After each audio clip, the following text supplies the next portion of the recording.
Isto não é um problema? Isto é uma coisa que vos preocupa na indústria? Mais tarde juntaram outros investidores que perceberam que aquilo era um bom negócio. São os que têm o maior risco no negócio. Isso é o grande problema que mesmo as grandes cadeias têm. Mas estamos a falar do quê? 80% do revenue de um hotel é o aluguer de quartos? Em termos de percentagem de receita, devia representar à volta ali entre os 30% a 40%. Como é que eles conseguem fazer isso? Isso é que tem feito crescer muito os alojamentos. Muito mais do que os hotéis. Se não fosse assim, também os hotéis não tinham capacidade de resposta. As grandes companhias hoteleiras, o grande negócio delas é as marcas.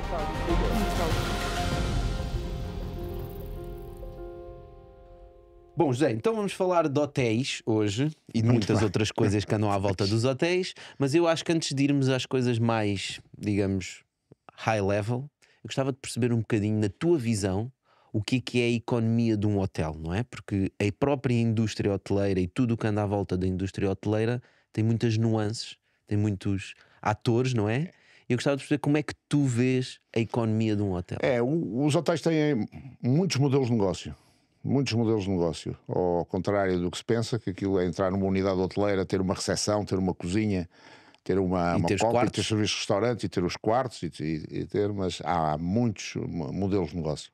Aqui em Portugal, de uma forma geral, e também nós, na empresa onde eu trabalho, somos ainda os que costumamos dizer da velha guarda. São aqueles que muitas vezes compramos terrenos, construímos e depois exploramos as unidades hoteleiras, criamos as nossas próprias marcas, às vezes fazemos alguma associação com um outro tipo de marcas para credibilizar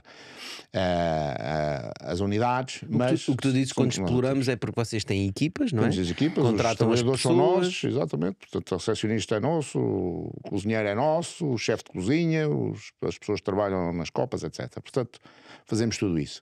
Ora, isto é um modelo de negócio que era um modelo tradicional. Um modelo tradicional de negócio. As grandes companhias evoluíram de forma diferente ao longo do tempo. Portanto, eram assim talvez há 30 anos, e o primeiro movimento que fizeram foi separar a propriedade da operação hoteleira. E isto porquê? Porque muitas delas começaram a ser cotadas em bolsa, e quando começam a ser cotadas, não se pode esperar 5 anos, que é o tempo que pode demorar entre a compra de um hotel e o hotel estar em operação. O Pestana Palace aqui em Lisboa demorou 10. Portanto, 10 anos desde que compraram o terreno, desde que o terreno até que foi abriu. comprado, até que ele abriu. Portanto, portanto, uma empresa que está cotada em bolsa, os investidores não esperam isso. Então a primeira coisa que fizeram foi separar a propriedade da operação.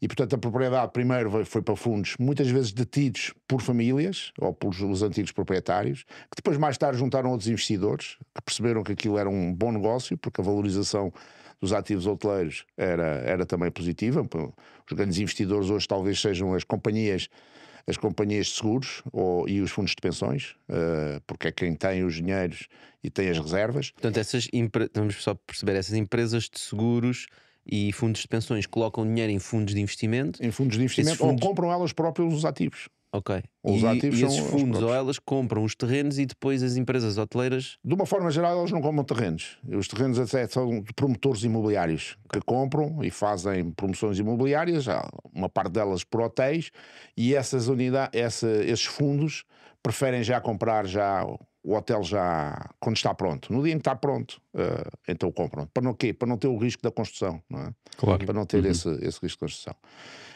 Isto foi um primeiro movimento lá que essa indústria fez. Mais recentemente, ali já na década passada, começou a haver um segundo movimento. Portanto, o primeiro é o chamado asset light. Portanto, eu não quero ter ativos, porque os ativos engordam muito o meu balanço. Portanto, quero ter só a exploração do hotel. Quero ter só a exploração do hotel e, portanto, a rentabilidade do hotel, e pago uma renda... Depois pode ser, há várias formas de fazer isso, contratos de management, renda fixa, renda variável, várias maneiras, mas entramos por aí. E um segundo movimento que a indústria fez foi mais tarde também os grandes, foi então também deixarem de ser, além de serem asset light, serem people light.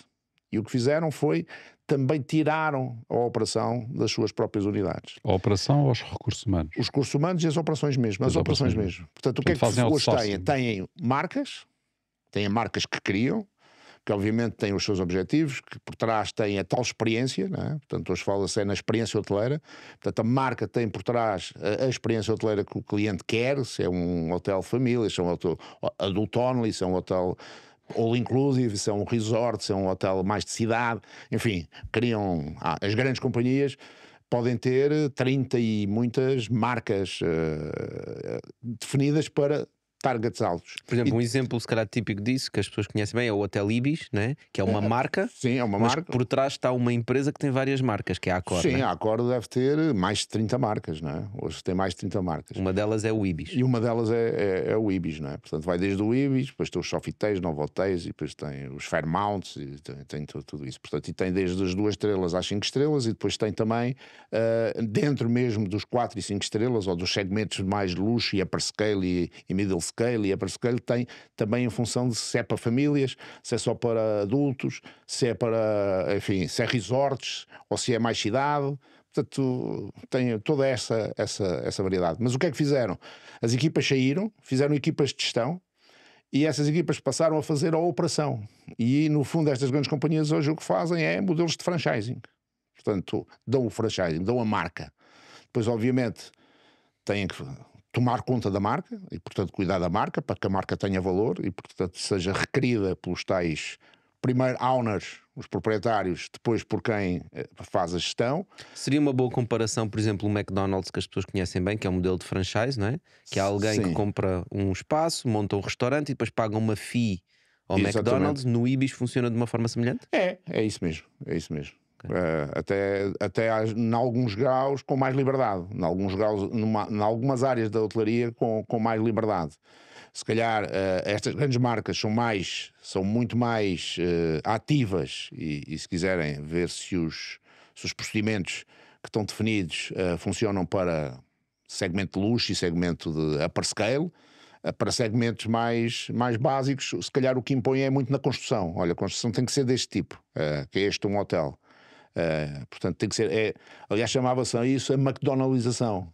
Que era porque a pessoa entrar num McDonald's, não é? Tem que ter entrar requisitos. na China, ou entrar nos Estados Unidos, ou entrar em Portugal, ou em França, era tudo igual. E, portanto, muito da indústria hoteleira, quando criou estas marcas, chamou a isto a McDonaldização, que era, no fundo, quando eu entrava num novo hotel, ou um Sofitel, ou um Ibis, aquilo era sempre igual, independentemente do país onde eu estivesse. Portanto, a experiência Sempre a mesma.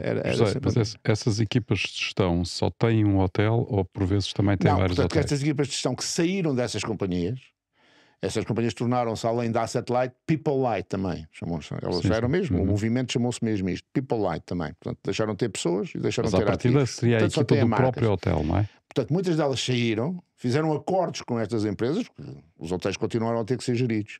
E muitas delas tiveram um grande sucesso e começaram a crescer. Portanto, hoje, alguns dos maiores operadores, daqueles que exploram mais hotéis a nível mundial, são empresas que não são conhecidas. Porque são empresas que prestam serviço aos owners e que contratam franchising ou marcas com as grandes companhias hoteleiras, essas sim que são conhecidas. São os que têm o maior risco no negócio. Os que têm maior risco acaba por ser os owners, porque depois há muito tipo de contrato. Há muito tipo de contrato. Um contrato para operar um hotel, eu posso fazer um contrato de operação do hotel em que recebo um X. Os custos mais um X, que é relativamente pequeno. Em princípio, os franchisings não têm risco. Quer dizer, quando foi a pandemia, deixaram de receber. Portanto, o risco é deixar de receber, mas não têm um nível de risco menor, não é? Os owners é que acabam por ter algum risco, que é se não lhe pagarem a renda, mas depois têm uma outra questão aqui, que é a valorização do ativo. Portanto, e este negócio tem essas duas componentes. Tem uma componente que é a componente hoteleira, propriamente dita, não é? Portanto, ser eficaz e se a pessoa for eficiente, obviamente tira maior rentabilidade das operações, mas depois tem também, se tiver os ativos, a valorização do próprio ativo. Mas quem é que corre o risco do hotel estar vazio e não ter clientes? Em princípio, dependendo dos contratos que existem, porque eu posso ter contratos simples, em que um é o operador, posso ter contratos de management, e portanto aí posso deixar de ganhar, mas em princípio o que tem mais risco é o owner, é o proprietário. Porque se o proprietário, se não receber a renda, Agora depende Pois, dos porque a renda pode contratos que estar tem. condicionada Exatamente. performance, não é? Muitas das rendas estão condicionadas ou a rendas variáveis, portanto podem ter um fixo pequenino, mas depois rendas variáveis, ou contratos mesmo de management. Os contratos de management é uma percentagem que é relativamente alta, porque aí o risco está mesmo no owner, não é? Está no proprietário, portanto uma percentagem relativamente alta, por exemplo, 90% da rentabilidade do hotel. E portanto, em princípio, esse é o que terá aí mais risco.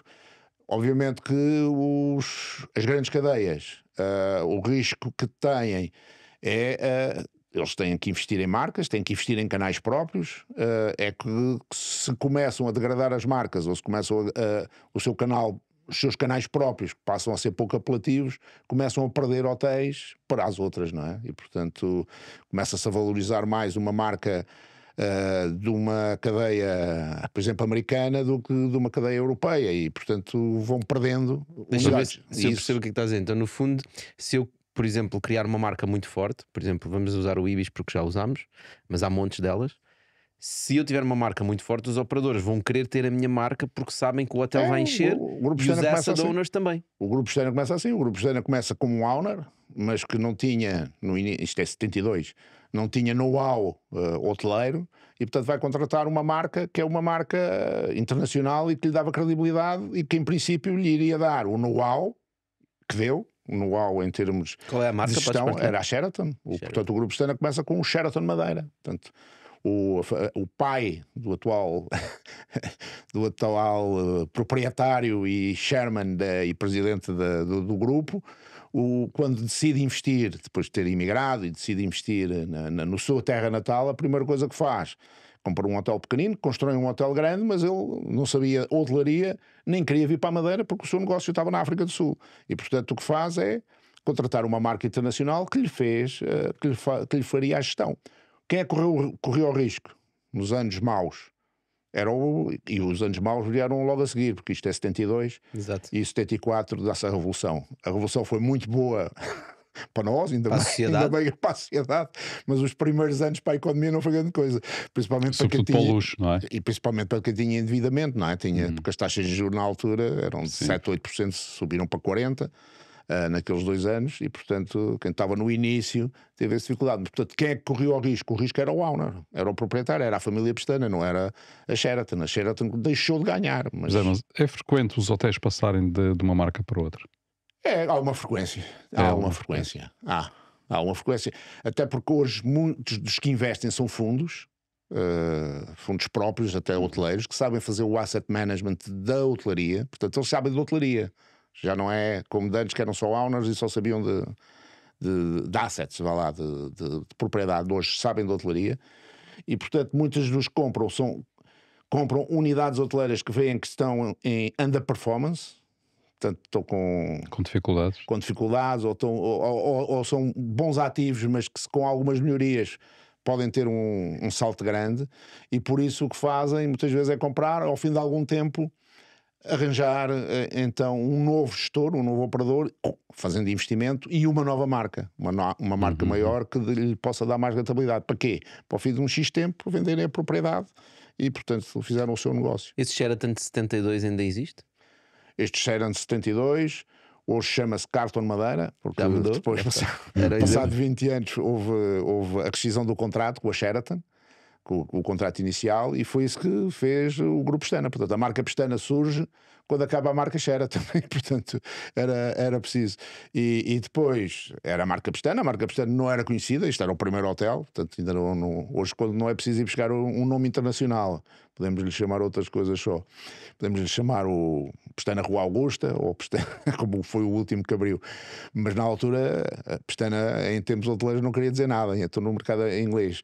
E portanto era preciso arranjar uma marca internacional. E havia algumas marcas que são internacionais e que não estavam registadas em Portugal. E uma das que não estava era a Carlton. E portanto, na altura já, o filho, Dionísio Pestana, percebeu: eu preciso aqui de uma marca que tenha um nome no mercado inglês, que era o grande mercado da Madeira, que eu possa usar, portanto não esteja registada em Portugal, e foi buscar a marca Carlton, mas aí já o Pestana Carlton Aí já era o Pestana Carlton, já com o primeiro. Mas foi buscar a marca Carlton e foi buscar também, ao ir buscar a marca, também tinha que Não, representar porque, a marca. não, porque a Carlton era uma marca diferente, não era como a Sheraton, que tinha todos vá lá, standards definidos. Eles é que geriam, eles é que escolhiam o diretor. Portanto, era uma coisa diferente. Com a Carlton, não. A Carlton foi ir buscar basicamente um nome. Um nome que era conhecido no setor hoteleiro, mas que não estava registado em Portugal. E, portanto... Estás pronto para ganhar milhares de euros no Web Summit? Temos um desafio para ti. Vai a cai42.pt e coloca o código 4242 para começar os desafios. Então o que é que estas marcas, por exemplo, estas marcas hoje em dia, não é? Que já são Asset Light and People Light, o que é que elas realmente dão? Portanto, dão a marca, elas dão que serviços, dão o quê? Elas Processos? dão os standards, e em princípio fazem a fiscalização destes standards, e portanto se for preciso dar a formação, etc. Standards é o quê? A entrada tem como que ter... exatamente como é que deve ser logo os quartos, portanto a definição também dos próprios serviços que o hotel tem que ter, dimensão dos quartos, etc. A tipologia dos quartos, tem que ter os serviços de lavandaria, serviço não sei o quê. etc. Tem isso. Deve ter os desenhos, Depois, desenhos de processos. Sim, os desenhos. Muitos deles obrigam a comprar a fornecedores que já são os deles. E portanto, aí também. Que aí está mais uma questão de economia, não é? Que é o mesmo que o McDonald's faz, tu compras as batatas e o pão e tudo ao Não é McDonald's. só economia, aí é mais para garantir um determinado standard de qualidade. Para garantir a tal uniformização em termos do serviço. Ou pelo menos da infraestrutura. Mas também há negócio aí. E depois a seguir, pode haver. Não é claro. Não é? Porque obviamente se eu vou comprar a uma empresa, à mesma empresa que trabalha para uma cadeia hoteleira que está a fazer 30, 40 hotéis por cada 3 ou 4 meses, ou então 100 hotéis durante um ano, e se eu contrato tudo com a mesma empresa, com a mesma fábrica, tem que ter alguma vantagem. Ganhas uma grande escala, uma economia de escala, consegues baixar o preço, consegues pôr uma margem. Portanto, uma parte. Ou então receber uma comissão. É mais por aí, porque, em princípio, porque cada um paga os seus próprios gastos. Em princípio será um kickback. Chama de kickback. Depois a seguir o que têm também, além de toda a formação que podem dar, é os canais próprios. E, portanto, muito através do canal de loyalty, portanto dos canais de loyalty, mas depois também os cartões de fidelização, os seus próprios sites, as centrais de atendimento, portanto os call centers, etc. E portanto garantem com isto que a unidade, em princípio, tem ali um público que é um público-alvo que lhe garante já uma determinada margem que é importante, ou uma determinada ocupação que é importante. E eles trabalham, portanto, muito nestes tais canais, não é? E, portanto, nesse sentido, é por isso que os owners, os escolhem. É porque querem ter logo uma garantia de um mínimo de ocupação. Lá está, uma coisa que nós falamos muito aqui, que é a força da marca e a importância de trabalhar a marca. Não é? Claro, aquilo é só a força da marca. Hoje os hoteleiros, as grandes companhias hoteleiras, o grande negócio delas é as marcas. Mas curiosamente, o maior operador, quem ganha mais com a indústria da hoteleira e com esse negócio, é uma entidade que não tem um único hotel. Exatamente. Não tem uma única marca hoteleira. Não tem uma única pessoa a trabalhar no hotel, que é o Booking. É o Booking. E mais que a Booking, quem ganha mais ainda que o Booking é a Google. Exatamente. É o maior cliente. Exatamente. É o maior cliente da Google. É verdade. Mas é isso. Mas isto porquê? Porque depois, em determinada altura, há aqui uma alteração muito grande do modelo de negócio hoteleiro global, não é? Portanto, já não das cadeias hoteleiras, mas do modelo global. E passámos do modelos tradicionais que havia, que era as pessoas queriam viajar, eram queriam fazer turismo, eram agências de viagem e tour operadores. Claro. E quem tinha aviões eram os tour operadores, através da aviação charter, e portanto era assim que se viajava. E isto alterou completamente com a massificação da internet, do comércio eletrónico e o aparecimento das low-cost carriers. Portanto, das Ryanairs e EasyJets e Germanwings, etc. Porque essas vieram pôr o preço do transporte aéreo que só se conseguia em charter ao nível daquilo do charter, não é? Que era em pacote que as agências davam. O que obrigaram as companhias de bandeira também a fazê-lo, que as companhias de bandeira eram muito mais caras, mas para competir tiveram que começar a baixar também, e hoje competem, todas elas competem. Aí. Criaram os Alliance, não é? Exatamente, criaram através disso, mas com isso o preço do transporte aéreo em termos reais diminuiu bastante e portanto permitiu que as famílias, a classe média europeia e americana, etc., começasse a poder viajar sem ter que ser no pacote turístico, sem ter que ser através do agente de viagem, sem ter que ser através do charter. E, portanto, pudesse ganhar liberdade.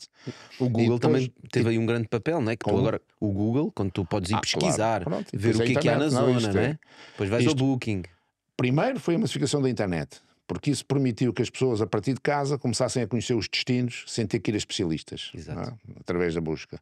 Depois, o comércio eletrónico. Comecei a poder comprar sem ter que ir a uma agência de viagem, a um especialista. Comecei planear a comprar diretamente sozinho. aos hotéis.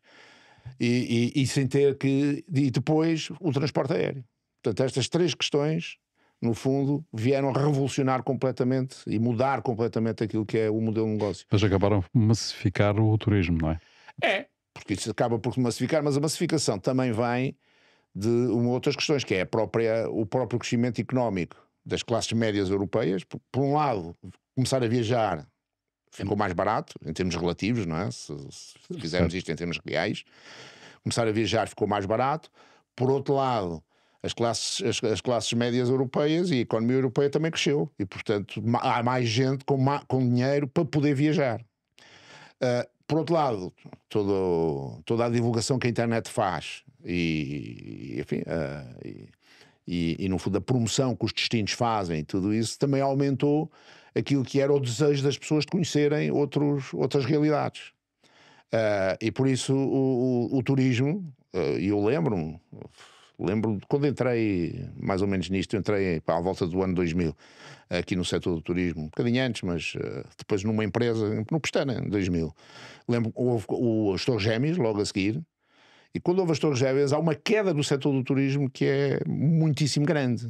Portanto, sempre que havia um acontecimento relevante que questionava, por exemplo, a segurança, ou em termos sanitários, tudo isso, havia uma baixa imediata do setor a nível global. Ou seja, o setor não era um setor ainda, se quisesse, customizado, portanto, não era um setor ainda que tivesse massificado, se quisermos, para a generalidade das populações. Hoje isso já não acontece. Obviamente aconteceu quando foi o Covid, parou a atividade e parou tudo, foi a maior crise de sempre. Mas mesmo quando houve a crise económica, aquela de 2009 e 2012, é verdade que houve Porquê que já não acontece? Porque eu acho que o turismo passou a ser um produto que as classes médias europeias e ocidentais, de uma forma geral, têm que consumir, querem consumir. Portanto, já não é um produto de luxo, não é? De antes era um produto de luxo, era um extra. Okay. E hoje já não é. Hoje é um produto que como nós usamos, produtos que nós usamos no dia-a-dia, que mesmo nas crises, nós temos que continuar a consumir. Obviamente consumimos menos, se calhar consumimos em sítios mais baratos, mas temos que continuar Sim, vê-se na própria forma como as pessoas pensam sobre a coisa, não é? Dizer, olha, este fim de semana vamos ali a Troia, não é? Exato. Pá, arranja lá um sítio para ficar. Já não é aquela dificuldade de temos que ir a uma agência e saber onde é que vamos ficar em Troia. Não, literalmente vais à internet, encontras um sítio para ficar, agendas, se quiseres alugas um carro, não é? Portanto, já existe uma facilidade de comprar. Não irias. Não irias. Não ias a uma agência, não irias. Até que não se encontrava. Irias até Troia e voltavas no mesmo dia. Exato. Não é? Levavas uma caravana. Levavas a tenda, certo? Agora, há aqui uma coisa que é... aquilo que tu falaste sobre as alterações no setor nos hotéis, propriamente dito, em termos dos modelos de negócio, não teve reflexo em termos da oferta, ou teve? Ou seja, não, um hotel como tal, hoje é um hotel como era há 40 anos. Não, muitos hotéis especializaram-se e são feitos para determinados nichos, não é? Quando, por exemplo, nós lançamos os Pestana CR7, no fundo, lançámos, qual era a marca, o que é que procurávamos?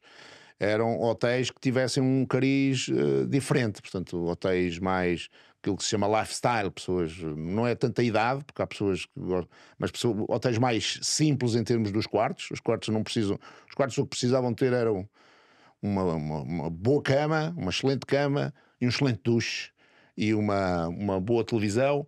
A televisão não é para ver televisão, mas é para as pessoas passarem os seus conteúdos na televisão. Pronto. E isto são os três básicos. Depois não era preciso muito espaço, nem nada. E depois o que era as áreas comuns. Aí sim, as áreas comuns, não haver aquela separação que existia, um bar de um lado, restaurante do outro, a recepção ali, depois os lounges. Não, enfim, é tudo um bocadinho massificado, ou das pessoas durante o dia misturado, e com multi-utilizações, onde as pessoas durante o dia podem estar a trabalhar, ao fim de tarde aparece um DJ, faz alguma música, podem começar a tomar uma bebida e a conviver ali umas coisas, e depois à noite transforma-se um bocado num bar. E, portanto, estes conceitos, que outras companhias os têm,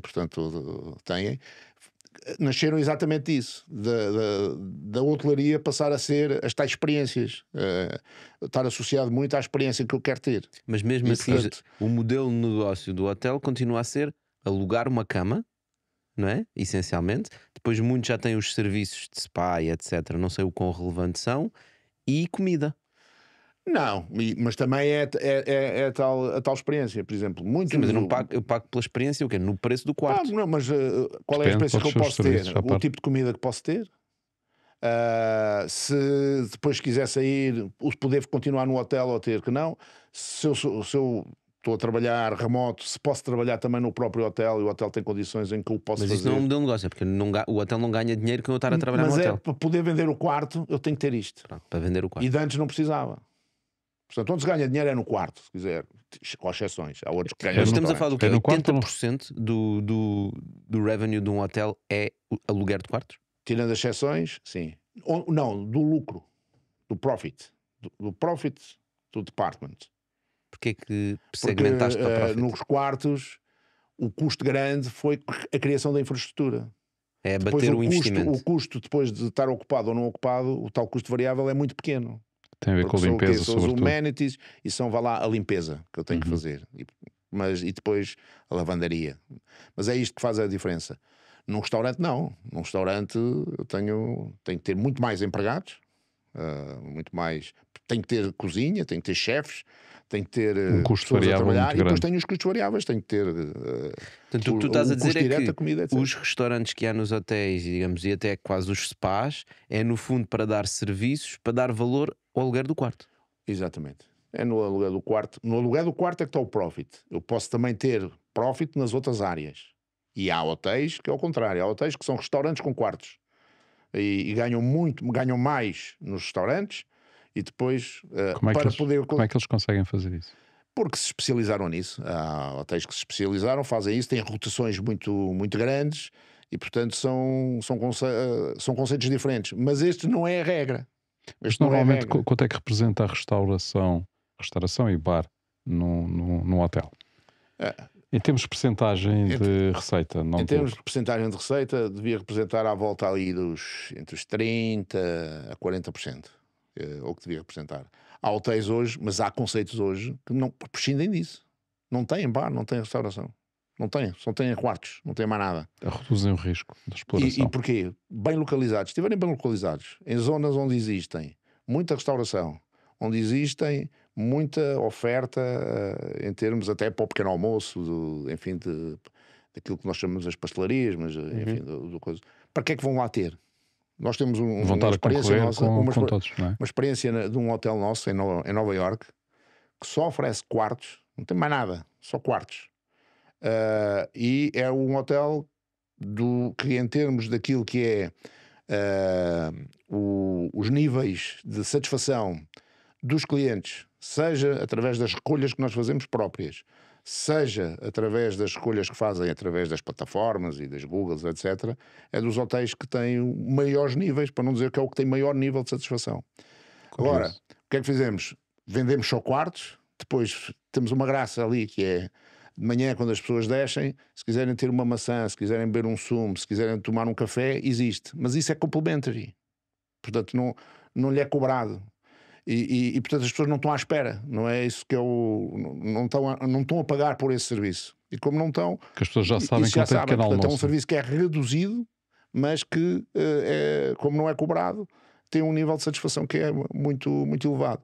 Se nós, em unidades, e porquê é que fizemos isso? Porque a unidade era muito pequena, quer dizer, o metro quadrado em Nova Iorque tem um preço enormérrimo, portanto gastar muito espaço com espaço de restauração teria ali um custo também ele muito, muito elevado, e depois não poderíamos dar o serviço que se dá, por exemplo, de um pequeno almoço num dos nossos bons hotéis, onde os pequenos almoços são das coisas.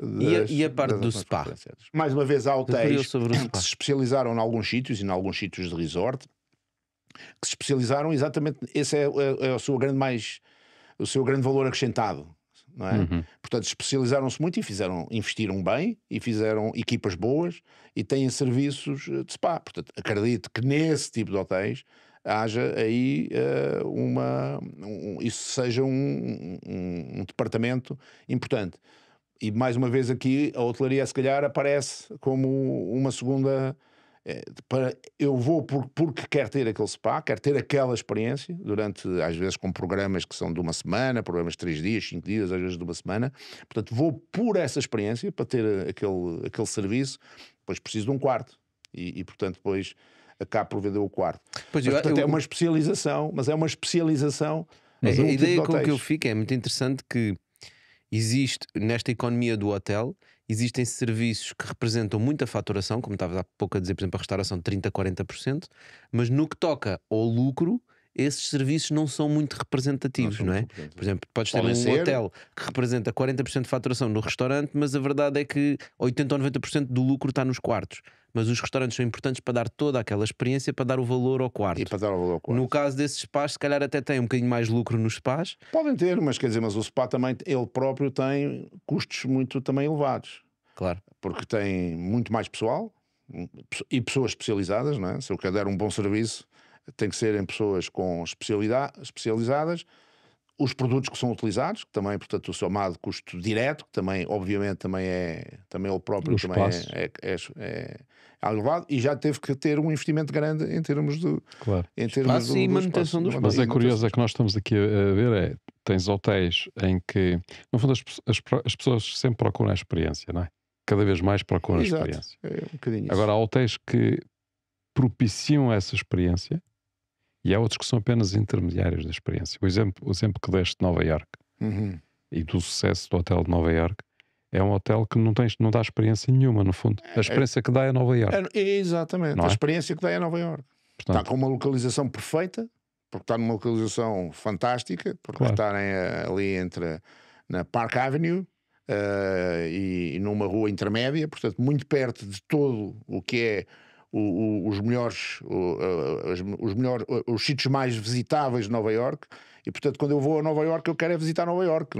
É um facilitador. Exatamente. Não é? E portanto, depois o que tenho é um bom serviço em termos de tenho um bom quarto, uma boa cama, um bom duche e gente simpática que não me atrapalha a vida. Portanto, novamente, a localização é tudo, não é? Sim, isso é hotelaria. Isso é.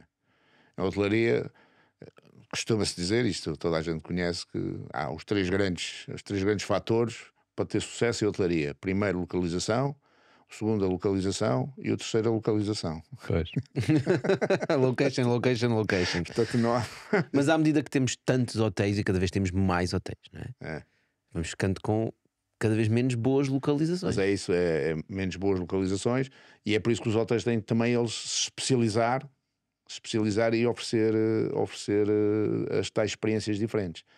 Mas se quisermos mudar a conversa, mas o que tem crescido, é verdade que a hotelaria tem crescido muito, mas principalmente o que tem crescido, e que tem crescido muito mais, não é a hotelaria, são as formas alternativas de alojamento, e nomeadamente aquilo que se chama o alojamento local, internacionalmente chama-se o Airbnb, etc. Portanto, isso é que tem feito crescer muito os alojamentos. Muito mais do que os hotéis.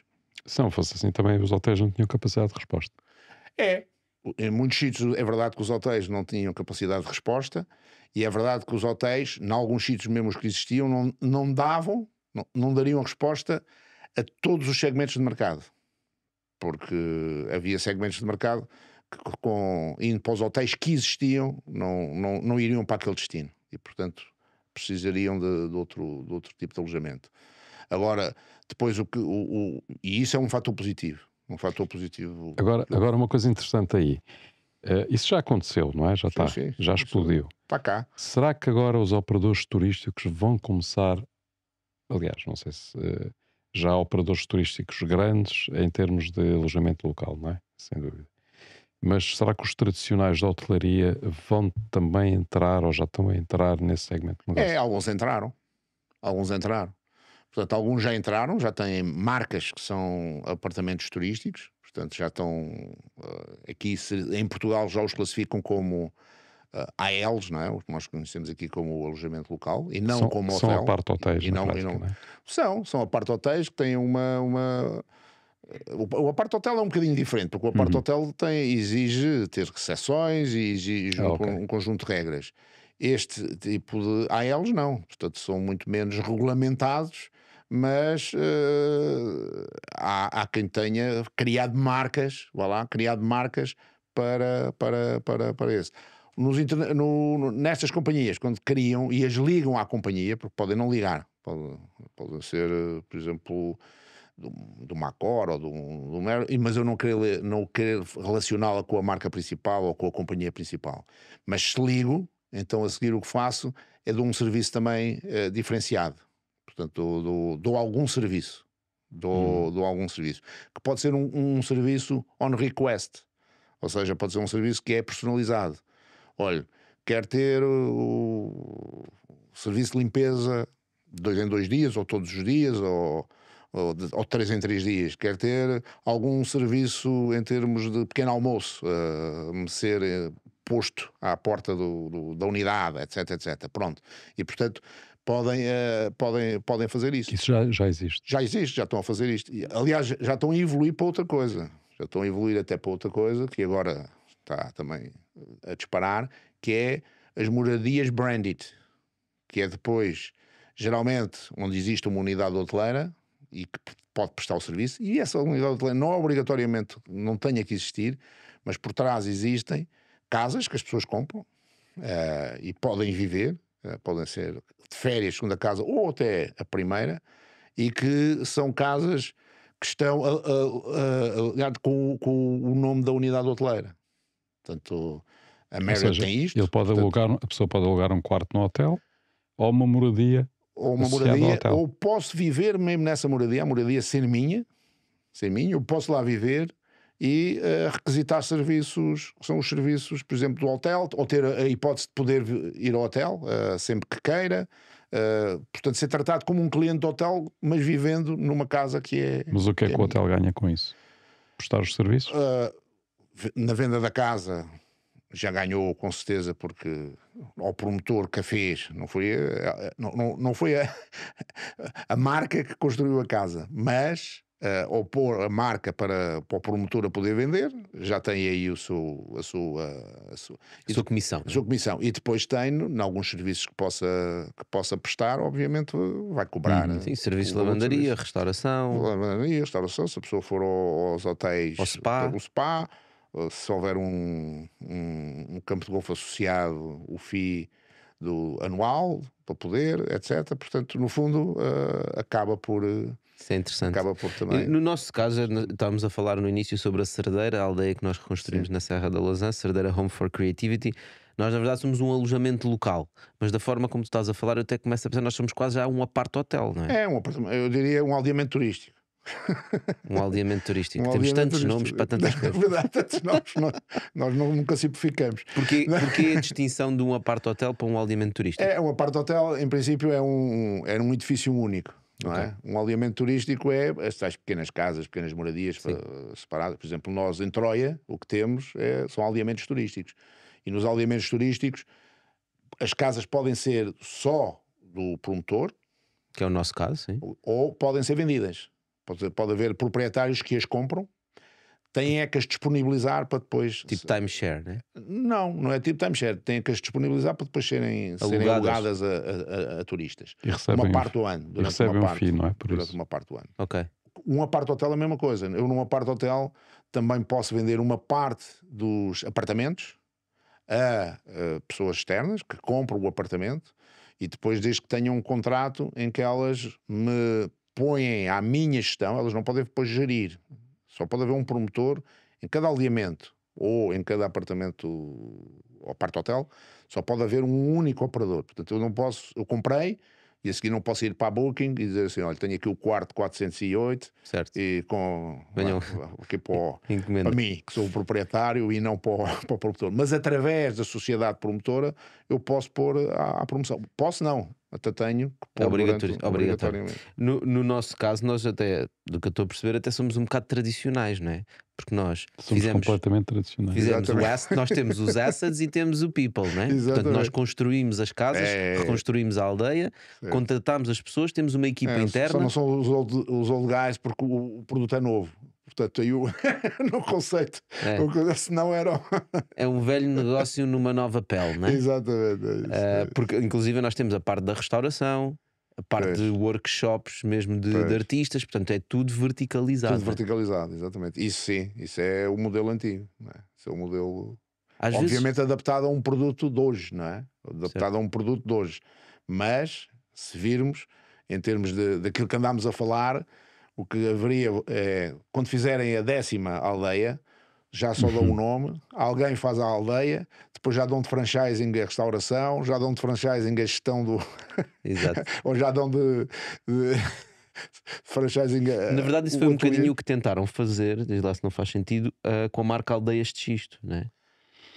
É diferente. Aí simplesmente tiveste uma marca agregadora de um espaço geográfico. Mas conseguissem ter dado o passo mais à frente, não é? Sim, podia-se colocar uma marca Aldeias de Xisto em todas as aldeias de Xisto de Portugal, podia-se ter vender feito. isso lá fora, não é? Sim, Seria possível, teoricamente, fazer isso, construir, mas isso exigiria exigiria que houvesse uma concertação. E nós em Portugal não somos muito bons a consertarmos. Até para ver canais próprios diretos, mas podia ser uma vantagem, porque poderia, em termos da promoção. Mas criar um canal próprio. Era haver um canal só e havia um canal próprio. Há um canal. Inclusive há um... Existe o Booking Xisto, não é? Que faz o aluguer, diremos assim, disponibiliza o aluguer para as unidades, para dezenas de unidades das aldeias de Xisto.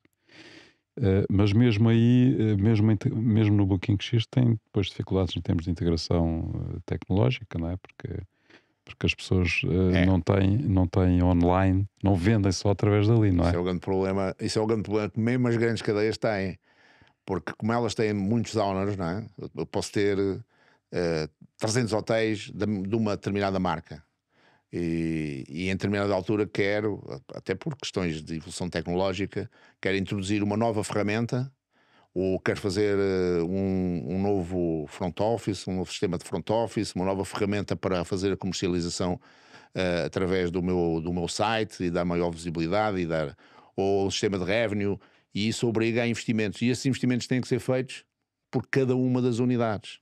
Portanto, quando eu já não tenho todas, tem que ser cada uma delas a fazê-lo. E obviamente aí os proprietários têm ritmos diferentes. Se há uns que aderem imediatamente, e muito bem, e portanto estão perfeitamente alinhados com a cadeia e há outros que começam...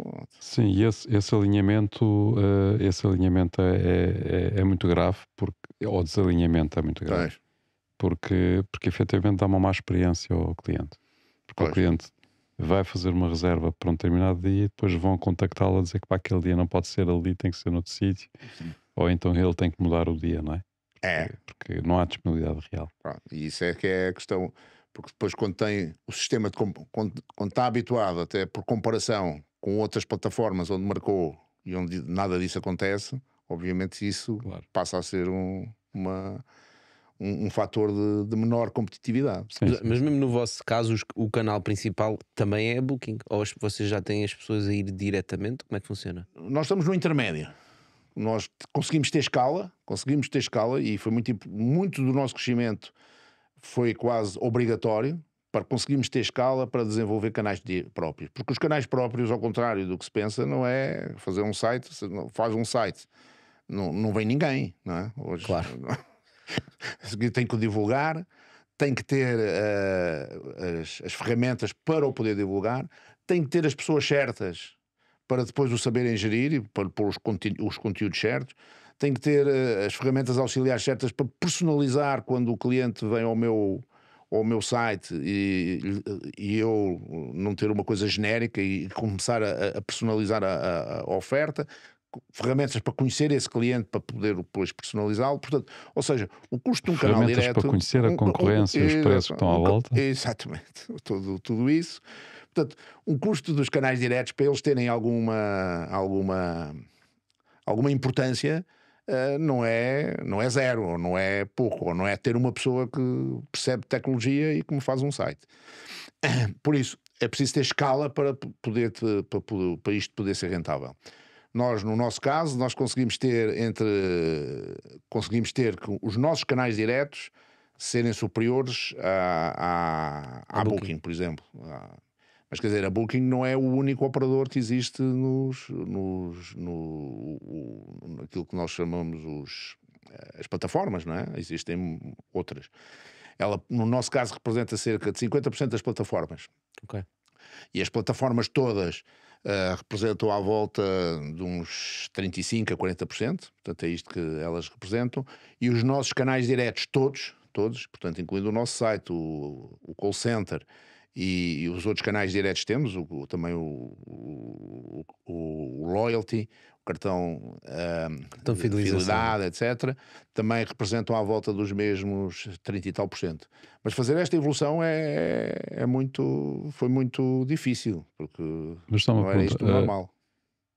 O TripAdvisor tem um peso grande aí? O TripAdvisor, não, o TripAdvisor é mais na comparação entre plataformas, e obviamente nós podemos usar o nosso site também pode estar no TripAdvisor, e depois a pessoa no TripAdvisor no fundo compara e depois a seguir escolhe uma das plataformas onde marcar.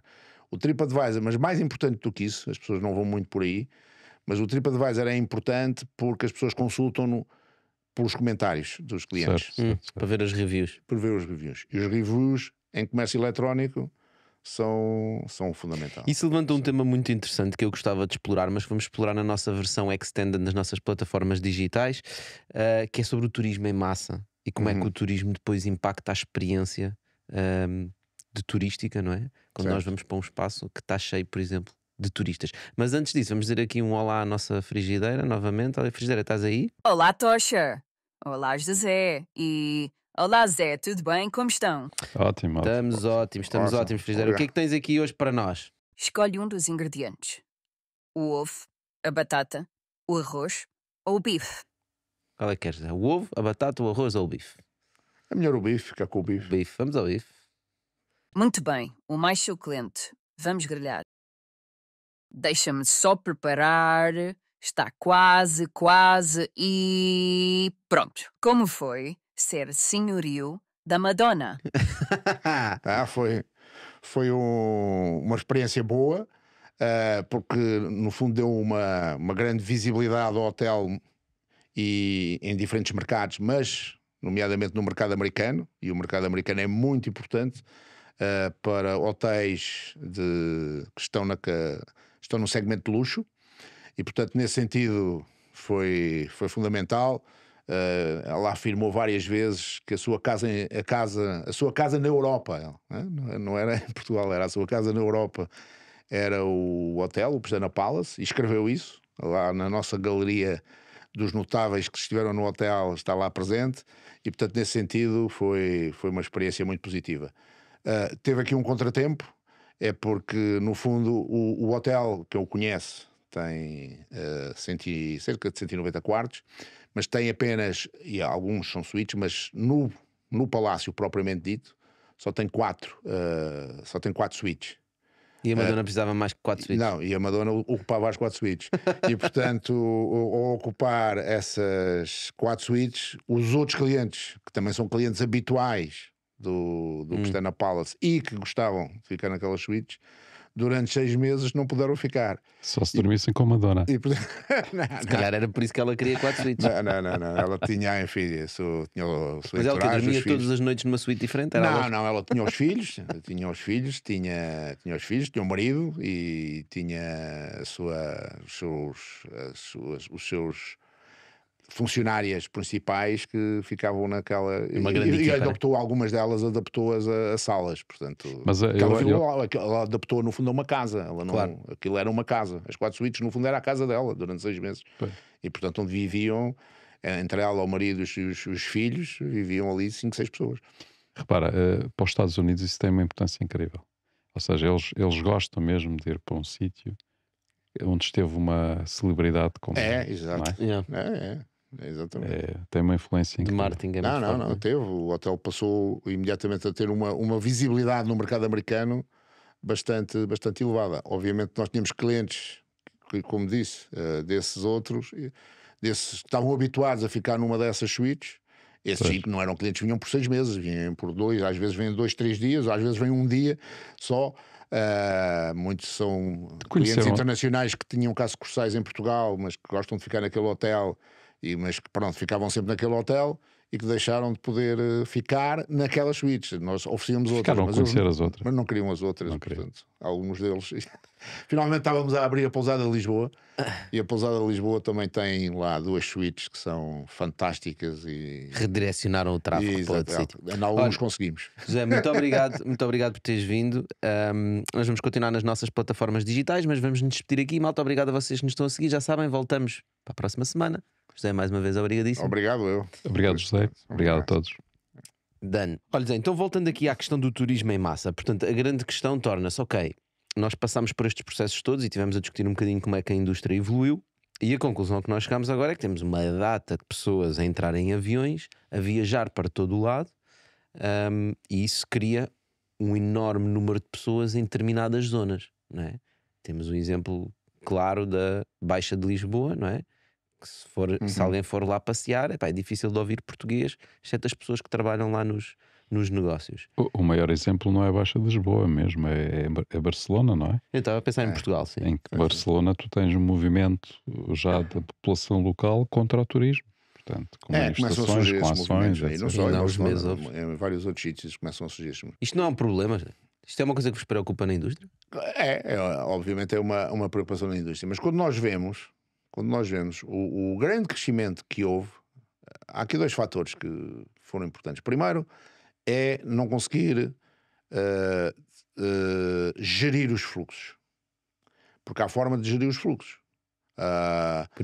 Por exemplo, Se eu defino para um Coliseu de Roma que não podem entrar mais do que X pessoas por hora, e se os bilhetes são todos comprados eletronicamente, eu consigo fazer esta regulação. E, portanto, há pessoas que têm que entrar às 10, outras têm que comprar para as 11, outras compram para o meio-dia e outras compram para determinada altura. E, portanto, através daí consigo regular, se quiser, aquilo que é o tráfego. o que estás a dizer é: eu não vou querer alugar um hotel em Roma se eu não tenho hipótese de ir ver o Coliseu. Ou então, se eu quero ver o Coliseu, eu tenho que já saber que tenho que fazer isso e tenho que começar a regular. E, portanto, não tenho aquelas filas intermináveis, como nós aqui, por exemplo, em Lisboa temos à frente dos Jerónimos, que é a loucura. Podia ser pessoas a desmaiar a toda a hora, não é? E, portanto, eu tenho que conseguir regular esses fluxos. Ok, portanto há aqui um papel da regulamentação dos municípios e que hoje, muito com as forte. ferramentas que existem, não é difícil. É fácil. E que muitos destinos já o fazem. Portanto, definem as cargas. Isto começou nos Estados Unidos, por exemplo, com os parques naturais.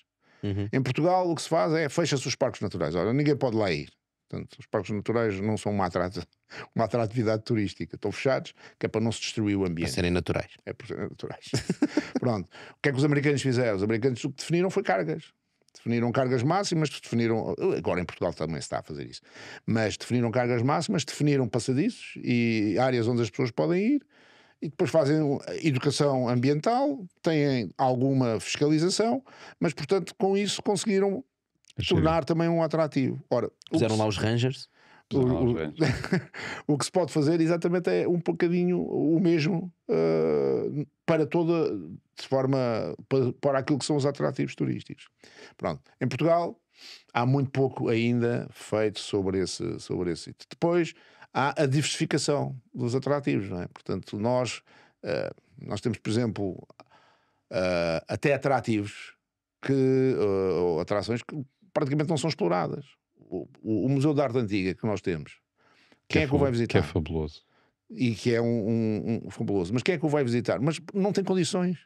Se começasse a aparecer um conteúdo, ele não tem condições, as pessoas onde é que para estacionarem, para pararem, para entrarem, para comprar o bilhete, para visitarem, quer dizer, ele não está atrativo, mas portanto isso facilmente se conseguiria rentabilizar, mais uma vez, respeitando as cargas, respeitando os horários, etc, mas era possível fazer isso. Portanto, também aqui há alguma diversificação, porque se nós virmos, no outro dia vi uma estatística, era da Cisco, que no fundo eles mostravam quais eram os pontos de grande acesso de internet, portanto é onde as pessoas se concentram. Não é? A Cisco tem acesso às redes e tem portanto acesso consegue às ver o redes tráfego portanto, de net fazia de internet. aquilo através de manchas encarnadas e portanto até azuis. Então, onde é que andam os telemóveis? E onde é que andam os telemóveis? Os telemóveis andam portanto, na Baixa Chiado, no Chiado e Bairro Alto Chiado, e depois Baixa, Rossio, depois sobem novamente para toda a zona ali do Castelo, Alfama, Moraria, portanto aí nessas zonas,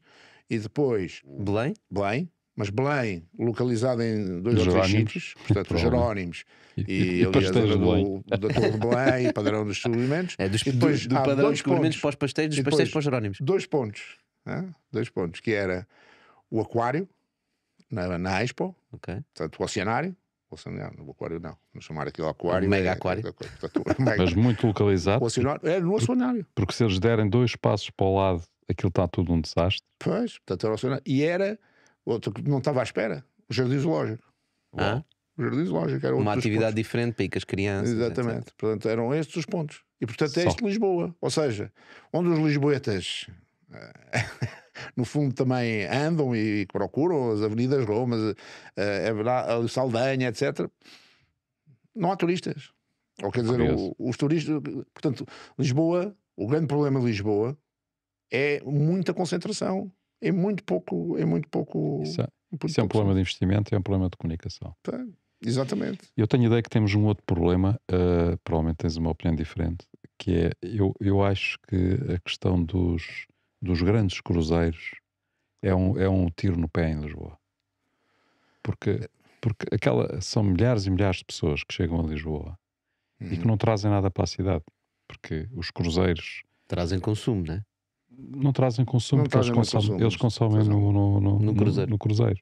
Sim, mas querem Eles comer um têm os pastel de almoços. nata. Olha, só isso, não é? Exatamente. Mas claro, tem que atravessar a cidade toda. mas a pegada que deixam na cidade é brutal, não é? Em termos de crowding, ou seja, em termos de multidão Em que termos de fazem, ocupação de espaço, em digamos termos assim. de ocupação de espaço, E não só, os eles também cruzeiros. estão a contribuir para estas manchas que estamos agora a falar, exatamente. certamente, porque depois deslocam-se todos para o Jerónimo, deslocam-se todos para o Castelo, deslocam-se todos.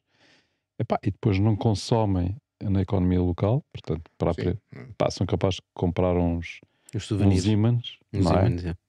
Pelo tipo de pessoas que são, se calhar compram uns ímãs e uma garrafinha que depois não podem consumir no barco. Portanto, trazer essa gente toda para a cidade, são milhares e milhares de pessoas. Cada barco que chega são 3, 4, 5 mil pessoas. São cidades. E tem uma outra questão, é dos transportes mais consumidor, mais poluentes em termos de carbono, não é? Em termos da parte dos rios. Eles pagam uma taxa à Câmara de Lisboa, fica toda contente. Mas nem é por aí. Não é por aí, porque não pagavam nada. Começaram a pagar o que eles pagavam eram os portos. Eles, por exemplo, os cruzeiros na Madeira, que é um dos sítios onde é o mesmo problema. Tem alguma influência e teve alguma influência até depois em termos do destino Madeira, porque as pessoas que venham no cruzeiro têm muito pouco tempo, não é? É isso, portanto, alguns nem saem e os que saem vão ali à loja. Na Madeira eram os bordados e o vinho do Porto e o vinho da Madeira. E o vinho da Madeira, pronto. Mas se gostam do destino, se gostam da entrada e gostam do destino, o nível de probabilidade de voltar aumenta. E, portanto, nesse sentido, funciona um bocadinho como uma promoção. A segunda questão que têm é as cidades onde são pontos de entrada e de saída, não é? Barcelona é uma delas, mas algumas cidades também, Génova, a Itália, etc. E aí, quando o turista vai, ele fica 2 ou 3 dias antes. Vai 2 ou 3 dias. Portanto, tem ali alguma ocupação que é relevante também para a hotelaria. Portanto, ele não consome só naquele dia. É ponto de entrada. Mas isso que estavas a dizer, que é eles chegarem, se é só um ponto onde de toque. Que é o caso de Lisboa. Que é o caso de Lisboa. Que é um dia, né? Chega, de manhã saem, chega vão de manhã passear e sai à noite. vão E embora. ainda bem que é de toque, porque se tivessem ainda a utilizar o aeroporto, então estávamos lixados. Aliás, muito dele é de toque porque não tem o aeroporto. Lisboa não se pode transformar num ponto de entrada e saída porque não tem capacidade no aeroporto para receber 3 ou 4 mil pessoas que vão entrar num Embora cruzeiro. podiam utilizar o de Beja para isso, não é? E mandavam os cruzeiros passivos. Davam uma mãozinha também ali na refinaria. Turismo mais. Mas eu ainda ia a outro ponto, já que é se calhar mais uma questão cultural, né? Que é uma coisa que eu pessoalmente sinto, que é, eu sempre gostei muito de viajar e nós sempre viajámos muito. E normalmente quando tu queres viajar para um sítio, tu queres sentir a cultura local, não é? Por isso que tu viajas, quer ir lá, quer conhecer como é que as pessoas vivem, etc. E eu não trabalho no centro de Lisboa, nem tenho que ir ao centro de Lisboa, portanto vivo fora de Lisboa, trabalho na periferia de Lisboa, mas de vez em quando tenho que me deslocar ao centro de Lisboa. E o que eu sinto quando lá vou é, eu não sinto a Lisboa que eu conheço, não sinto a cidade que eu conheço. E no Porto também acontece um bocadinho isto. E portanto, o que começa a acontecer com estas grandes massas de pessoas é que começa a haver uma descaracterização da cultura, porque o que é vendido naquelas zonas turísticas é uma percepção do que é a cultura portuguesa para negócio, não aquela que é a mesma cultura, não é? E fabricado na China, não, Se normalmente. tu pedires um bitoque num centro turístico, é um bitoque completamente diferente do que se tu pedires noutro sítio em Portugal. Portanto, esta descaracterização também tem há um custo, não é? É tal coisa. Houve uma grande concentração em alguns sítios. Atenção que essa concentração não teve tudo negativo. Eu sou do tempo em que trabalhei no centro de Lisboa. Trabalhava no centro de Lisboa, ali na zona do Terreiro do Paço, portanto, na Praça do Comércio, e onde, a partir das 7 da tarde, aquilo fechava tudo. Não havia nada. Não havia nada. Só havia as casas de bacalhau, de bacalhau seco. E tínhamos uma baixa despovoada e destruída. E portanto não há dúvida que foi o turismo, e nesse sentido foi o turismo, foi um dos papéis relevantes que teve na recuperação daquelas áreas. É claro que isto se calhar foi rápido demais e não houve tempo de, mais uma vez, definir cargas. Regras. E portanto devia ter havido regras para definir, agora é que se estão a tentar fazer, que é regras máximas para o alojamento turístico, outra para tipo de comércio, etc. Portanto, isto que faltou, se quisermos, se calhar por um fenómeno também que acelerou, mas faltou realmente planeamento. Sim, planeamento em termos mas parece-me que não é só isso. Planeamento urbanístico. Essa é uma parte do problema, não é? Sem dúvida. Mas acho que há outra que tem, com a questão que o Tocha levanta, há outra aqui que é muito importante. É que as pessoas deslocam-se, querem conhecer as coisas locais, portanto, querem conhecer a cidade. Normalmente querem conhecer a cidade. Não sei se querem conhecer como é que as pessoas vivem e tal, porque isso é muito complicado. Mas querem se sentir confortáveis. Então acabam por consumir aquilo que conhecem. Portanto, ou seja, o fator de gestão de risco numa viagem depende muito de pessoa para pessoa. Há aqueles que gostam de experimentar comidas que nunca provaram. Vêem caracóis e é isso que eu quero. Exatamente. Há outros que não vão experimentar coisas que não conhecem. Vêem fish and chips e dizem é isso que eu preciso. E portanto, tu começas a ter uma oferta adaptada aos gostos dessas pessoas. E começas a ganhar, como há dinheiro em cima da mesa, como há dinheiro na rua, começas também a atrair um determinado tipo de oferta que procura o dinheiro, portanto logo tens marcas que vêm para o mesmo sítio, e tu vais para Lisboa, ou vais para Bangkok, ou vais para Roma, ou vais para Nova Iorque, e tens as mesmas ofertas, tens as mesmas lojas, não é? O mesmo tipo de coisas que se vendem e por aí fora. Portanto, ou seja, essa uniformização é que acaba por esbater aquilo que é local, não é? Portanto, é óbvio que tu não vais mudar o prédio, portanto, continua a estar. Sim, O prédio, edificado está exato. lá, não Mas é? lá embaixo tem um McDonald's. Mas o recheio está todo começa a ser uniformizado, e acho que esse é que é o grande problema, não é? Portanto, essa uniformização daquilo que tu encontras, que por um lado deixa-te confortável na cidade, porque é uma coisa que tu conheces e, portanto, sentes-te em casa, não é? Tem esse aspecto, mas destrói aquilo que é diferente, não é? Não, Com o tempo. Sim, isso... E a não ser que haja passe a haver um consumo, uma exigência de coisas realmente diferentes, locais, também lá, não é? Sim, podia haver tipo um género de uma certificação DOP, mas para a parte do turismo. Dizer, pá, estás no centro de Lisboa, há determinados produtos que tens que vender ou têm que ter uma qualidade ou outros que não podes. Sim. Mas já aí começamos a entrar numa questão um Pois, bocado mas mais de então, ditadura, exatamente, né? E eu aí exatamente. queria entrar também numa questão O filosófica. que Que poderia é, haver era essas certificações, que não sendo obrigatórias, mas haver criação de Incentivos. de marcas. Olha, isto é o verdadeiro restaurante português, ou se quisermos a verdadeira tasca portuguesa, como nós a conhecíamos e que tem os produtos que são os portugueses. E os outros não são. Os outros têm os produtos. Porque há muita gente, e eu acho que tens toda a razão. Há muita gente que vem para Lisboa porque também quer ver os outros turistas em Lisboa. Vem para se divertir. Exato. Aliás, uma das queixas que havia no Algarve, por alguns turistas, ingleses, mesmo nas alturas de verão, e comparando, por exemplo, com Espanha, é que o Algarve tinha muito pouco divertimento. Portanto, o Algarve tinha muito pouca gente, as ruas não estavam abertas. Portanto, no fundo, as pessoas vêm para se verem umas às outras. Certo, certo. Esse turismo também existe. Também existe. Não é só o turismo para ver a autenticidade e para conhecer. Portanto, é muito conhecer os sítios.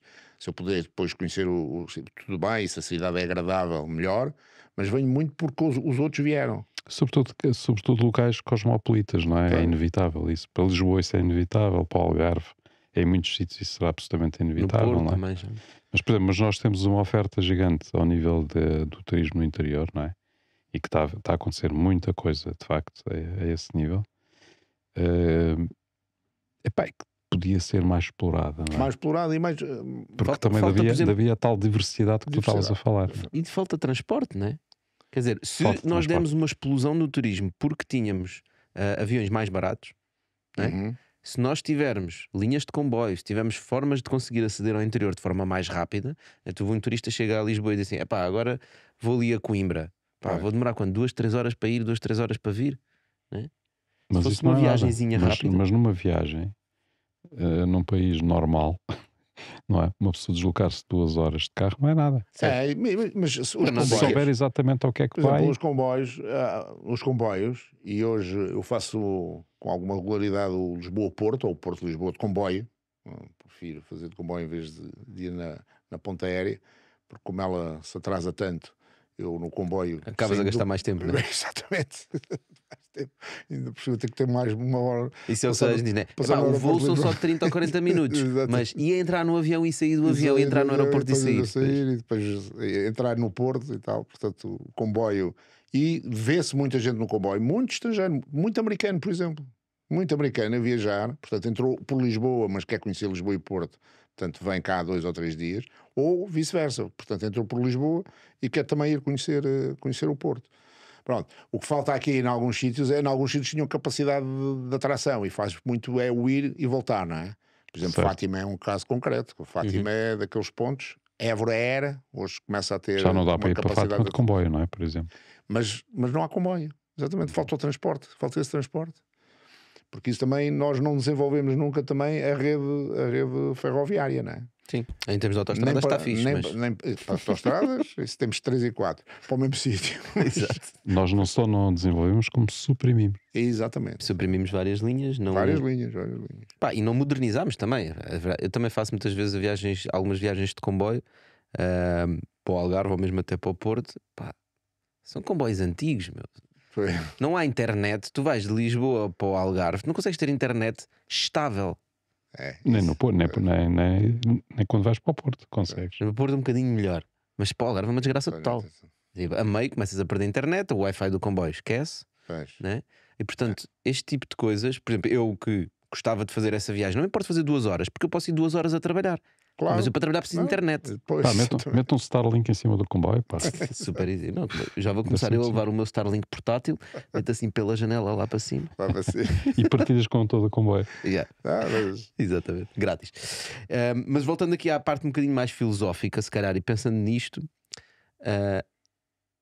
eu não tenho uma opinião fixa, mas o que eu começo a pensar é: as pessoas querem viajar e a globalização está cá, vai continuar a evoluir e as pessoas vão continuar a viajar e os locais vão se continuar a descaracterizar. E portanto, quando nós dizemos a cultura está-se a perder, às vezes começo a pensar, e há algo, é inevitável. Isso vai acontecer, o mundo vai se globalizar, né? E as coisas vão se uniformizar. Nós tivemos uma experiência que fizemos. Eu não tenho certeza disso, Tosh. Eu acho que isto é por pulsações. Pois, não sei. Neste momento estamos. Se calhar neste momento já estamos numa fase ao contrário, não é? Portanto, a globalização política está a arrebentar, não é? Por fatores que todos nós conhecemos, do ponto de vista político. Portanto, a globalização económica também está a sofrer bastante com todo esse processo. E há um acréscimo nacionalismo que se calhar vai levar a que também haja um acentuar das linhas diferenciadoras. Mas eu acho que esse nacionalismo é focado na migração, não no turismo. Mas já começa a haver também no turismo. Também já começa a haver algum. Porque é isso, porque quando há o tal turista que vem e quer estar em uns com os outros, e querem sítios que sejam animados e que. Se é o turista de Las Vegas, é o que eu costumo chamar. É o turista de Las Vegas, não é? Vais a Las Vegas para ir a Las Vegas. Para ir a Las Vegas e para estar com pessoas, outros turistas. De Las Vegas não há lá ninguém. Exato. Aquilo era deserto, mas é isso. Mas há esse turismo. Há esse turismo. E há o tal turismo autêntico. Mas o que fazemos? Vamos fechar? Vamos fechar o país? Por exemplo, um dos grandes culpados, há bocado estávamos a falar disso, uma das grandes vantagens que o alojamento local trouxe foi exatamente reabilitar uma série de bairros que estavam completamente degradados e que estavam. Agora, se não há o tal planeamento urbanístico, acontece o contrário, começa a haver o excesso. E hoje o que se vê, por exemplo, em termos de crescimento que houve na oferta turística em Lisboa, o que cresceu sobretudo, As Airbnb. foi o alojamento local. Portanto, é o Airbnb. E esse fenómeno que aconteceu, por exemplo, em Lisboa, está a acontecer, por exemplo, agora na Madeira.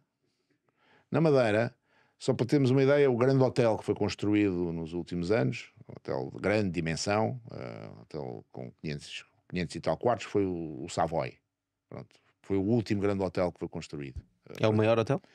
Não, o Casino Park também tem 500 e nós também ali no Carlton, entre a parte que é Carlton e coisa, também devemos ter à volta de umas 500 e tal. Portanto, estão ali aqueles 3 equiparam-se. São os Big Three. São em termos de número de quartos. Mas, nestes primeiros 4 meses, de janeiro a abril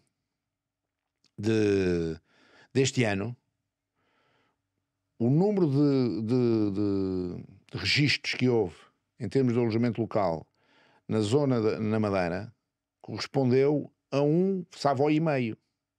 E o ano passado, o número de registros que houve durante o ano correspondeu a 3 Savoys. Portanto, o crescimento que se está a dar no alojamento, enquanto quartos de hotel devem-se contar pelos dedos de uma mão. Portanto, a mais nos quartos de hotel, a mais em relação àqueles que existem. Até porque há restrições. Há restrições em termos do número de hotéis. Eu não posso fazer hoje hotéis com mais de 80 camas. 80 quartos, desculpa. Portanto, 160 camas. Não é possível na Madeira, neste momento. Na Madeira. Portanto, só com algumas autorizações especiais, e aí posso ir até ao dobro, vá lá, até 160. Mas de resto, restrições. E há umas restrições. E depois, no alojamento local, não há nada. Não há nenhuma restrição. E, portanto, é isso que depois está a fazer a tal massificação, porque depois o alojamento local é muito mais flexível em preço. Porque um hotel, eu vendi o quarto a, vamos supor, 150 euros. E andei a vender o quarto Comecei a vender há 3 meses, ou há 4, ou há 5 meses, é esse preço, 150 euros. Em termos de evolução, posso ter evoluções de preço e tenho evoluções todos os dias hoje com as plataformas, etc. Mas quer dizer, chego a determinada altura e só tenho o quarto a 50%, os últimos, no último dia, vou mas é baixar aqui o preço que é para ter, porque se o meu custo variável anda ali nos 10, 15 euros, desde que eu vendo acima de 30 ou 40 euros, já estou a ganhar. Mas se eu fizer isto, estou a destruir, no fundo, todos os clientes meus que fizeram, que foram os clientes que estão a chegar, e a imagem do próprio hotel em termos de futuro. Toda a gente vai dizer, então nunca mais reservo Exatamente, antes, nunca vou mais- reservar sempre no último dia. Nunca mais vou pagar um hotel deste com esse preço. Espero pelo último dia. alojamento local tem uma flexibilidade enorme. Enorme, porque não tem uma marca, não é? Não tem uma marca.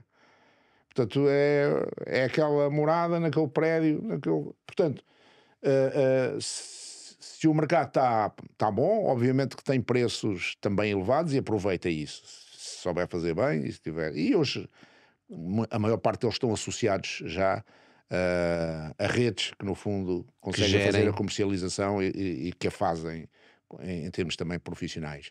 Mas se o mercado está fraco, qual é o preço mínimo? Qual é o seu preço mínimo? E é esse o preço que baixa. E isso faz baixar também o valor de toda a oferta, porque isso depois impacta em termos também dos preços do resto dos alojamentos, nomeadamente dos hotéis. Aliás, um dos problemas que os hotéis de Lisboa têm, ou tiveram durante um tempo, a procura agora agora está a arrefecer, mas tem estado alta, está a arrefecer dentro daquilo que era o pico, não é? Portanto, enfim. Mas é verdade que não está a crescer. Mas durante um tempo, aqueles anos ali 17, 18, 19, havia um limite para o preço nos hotéis. E esse limite no preço dos hotéis era dado exatamente pelo alojamento local. Ou seja, as pessoas estavam disponíveis a ir para um hotel até 120, 130, 140 preços. Um hotel normal, aquilo que a gente chama um upper scale, um 4 estrelas, 3 estrelas mais, um 4 estrelas, é isto. As pessoas estavam disponíveis para isso. Se tentávamos, o hotel já estava cheio, já estava 80%. Portanto, os últimos quartos, uma pessoa com um bom sistema de revenue é fazê-los subir, não é? Porque se há procura e se eu já tenho 80% na minha base, tenho que vender os últimos mais caros. É isto que é a lógica. Assim que passava ali um determinado valor de preço, parava. Não tenho mais nenhuma reserva. Já não é competitivo. E não é contra competitivo um porque os alojamentos locais. Porque as pessoas no alojamento local têm menos serviço, é verdade, não é? Têm menos serviço. Não tem o pequeno almoço, não tem o serviço de quartos, toda a limpeza dos quartos, do dia a dia, etc, etc. Mas está disponível a pagar isso mais 20, 30 euros. Não estou disponível para pagar mais 50, 70 ou 100 euros do que isso. Portanto, é o que fazia parar o preço médio que havia em Lisboa. Quase mas isto, será que estamos a assistir, ou vamos assistir nos hotéis àquilo que aconteceu com as companhias aéreas, do ponto de vista de preço? Porque repara, o que aconteceu nas companhias aéreas é que deixou de haver qualquer tipo de diferenciação, não é? Hoje nós sabemos que a qualidade de um voo hoje é zero, não é? Portanto, a não ser que alguém vá em primeira classe, sim, não é? A qualidade de um voo era ali todo encolhido, não é? A levar na melhor das hipóteses, um copo de água e uma sandes ranhosa. Epá, quer dizer, sim. Não tem nada a ver com aquilo que eram os voos de há uns anos atrás, não é? Pois. Portanto, será que estamos condenados a que os hotéis não encontrem forma de se diferenciar-se contra o alojamento local e vão perdendo qualidade, vão reduzindo os serviços os hotéis, para ganhar preço? Pois. Os hotéis... É porque, desculpa só aqui um à parte, que é, a Ryanair não ganha menos dinheiro, não tem menos margem do que as outras companhias aéreas cobram mais. Até tem mais. Não é? Até mais. Eles vendem muito barato, mas ganham muito mais dinheiro. Pois. Eles simplesmente retiram os serviços todos, portanto reduzem os custos. Se os hotéis reduzirem os custos, também se calhar vão ganhar mais dinheiro. Portanto, ou seja, pode haver aqui um incentivo, em vez de se diferenciarem e atraírem os clientes pelo serviço que dão, começarem a cortar num serviço, oferecer o mínimo de serviço, é cama e duche, não é? Uhum. É barato, concorre com os outros, mas Não, é por Mas isso há que degradação. é isso. É por isso que os hotéis, há uns que entraram por aí, há uns claramente que entraram por aí, portanto jogam no preço e esses competem com todas as formas de alojamento e é por aí que vão. Há outros que o que têm feito é exatamente aquilo o contrário, não é? Portanto, tentar arranjar fatores de diversificação e, portanto, proporcionando a tal outras experiências que possibilite, portanto, que o cliente os escolha e que esteja disponível para em função disso, pagar mais. Pagar a não é? experiência. Pagar mais. E eu pagar dessa experiência e, portanto, eu sair fora desse segmento que é o segmento do baixo custo. Porque isso é verdade, portanto, se eu torno o produto customizado, não é? Portanto, tanto me faz. Portanto, a única coisa que me interessa é o preço. Portanto, a grande questão, e esta questão das marcas hoteleiras e daquilo que tínhamos falado no início, que elas estão a fazer, e portanto criar as tais submarcas e os tais conceitos, etc., vem muito disso. Eu Claro. criar o conceito que era para me marcar, eu sei, quero ir para um hotel lifestyle, ou quero ir para um hotel super luxo, ou quero ir para um hotel que é moderno, que é um hotel muito... Há clientes, aliás, estes lifestyles nascem como uma resposta à procura crescente que havia nos hostels. Porque os hostels foram, e aqui em Lisboa há alguns de grande qualidade, foram os primeiros que perceberam isto, que podem ter públicos a pagar valores diferentes, mas há também em hostels se pode pagar muito. Se eu tiver e em muitos deles tenho quartos, ou tenho alojamento, onde estou a pagar dos preços mais caros que existem em Lisboa. Existem noutros sítios, preços depois também muito mais baratos. Mas depois, o que é que faria um cliente estar disponível a pagar mais? Porque queria dormir isolado, não quer estar nas camaratas e não quer ter o serviço. Mas depois, o que é que o faz, mesmo assim, procurar um hostel? Era depois todo o ambiente que se vivia, não é? Portanto, aquele ambiente que se cria, as pessoas conviverem, conhecerem-se entre si, poderem ter o tal convívio durante o fim do dia, transformar aquilo um bocadinho quase em discoteca lá quase à noite, e portanto viver todo esse ambiente. E estas marcas que foram criadas pelas companhias maiores, mais do que eles chamavam o lifestyle, era muito para isso, é para combater os hostels, é para criar aquele ambiente que os hostels conseguiam criar, os hostels com mais personalidade e de melhor categoria, para os poder combater e conseguir captar esse tal público. Mas não deixa de ser interessante, Zé, porque nas companhias aéreas não sentes muito isso. O que sentiste que aconteceu, pelo menos o que eu sinto, é que existe o low-end e o high-end. Tens a primeira classe e o resto. Não é? E se tu queres ter mesmo um serviço de qualidade, tens de pagar um preço muito premium. E acho que imagina isso nos hotéis, teres os hotéis premium, mas depois teres os mais low cost. Sim, mas o mais low cost é, se for com as companhias aéreas, é desgraça. Porque deixam de ter restaurante, deixam de ter bar, deixam de ter tudo aquilo que possa ser variável, não é? E por isso exploram é que imobiliário. Têm que procurar a tal. Mas porquê que as pessoas preferem os Airbnbs, alojamento local, a um hotel? Não, há pessoas que preferem o Airbnb a um hotel porque vêm famílias. Os hotéis põem, por exemplo, uma família, basta ter 2 filhos. Já há uma série de hotéis que põem N restrições a isso. Então, quem tiver 3 filhos pequenos, que é o meu caso. Exatamente. Se tiver 3 filhos pequenos, tem cama, tem uma cama para beber, dá para pôr outra cama. Tem que ficar logo em 2 quartos. Portanto, já tem que ficar 2 em quartos. Vá lá que há alguns apart-hotéis que permitam isso. Se for para o Porto Santo, para o Pisano Porto Santo, nós arranjamos lá a maneira de poder haver famílias com 3 filhos. Mas quer dizer, em muitos hotéis. Mas há muitos hotéis onde isso é verdade, criam-se dificuldades. E portanto há clientes que gostam do Airbnb. Portanto, o Airbnb ou o alojamento local é também uma forma de alojamento. Também é uma forma de alojamento. Não tem que ser pura e simplesmente erradicado. Mas houve um crescimento muito grande ali. Exatamente, o problema é isso, é que no planeamento urbanístico que houve na cidade, não é? Enquanto em muitas cidades, olha, Amsterdão, não é possível fazer mais hotéis. Ou Barcelona também agora já, não é possível fazer mais hotéis. Eu, se quiser fazer um hotel novo, tenho que comprar um antigo. Posso fazer no sítio do antigo o mesmo número de quartos, não posso estar comprar um de 40 e depois fazer um de 200, mas portanto posso fazer isso. Ou então tenho que comprar um que fechá-lo, transformá-lo noutra coisa qualquer, ou fechá-lo, etc. E então posso construir um novo com o número de quartos que aquele tinha.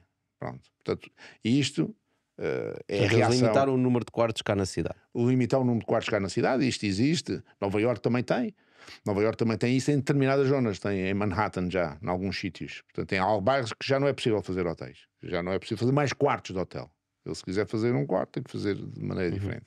Portanto, isso é um tipo de planeamento. Esse planeamento urbanístico para o alojamento local em Portugal não, está a começar agora, não houve. Houve outros sítios onde já há, por exemplo, o sítio mais radical foi Nova Iorque.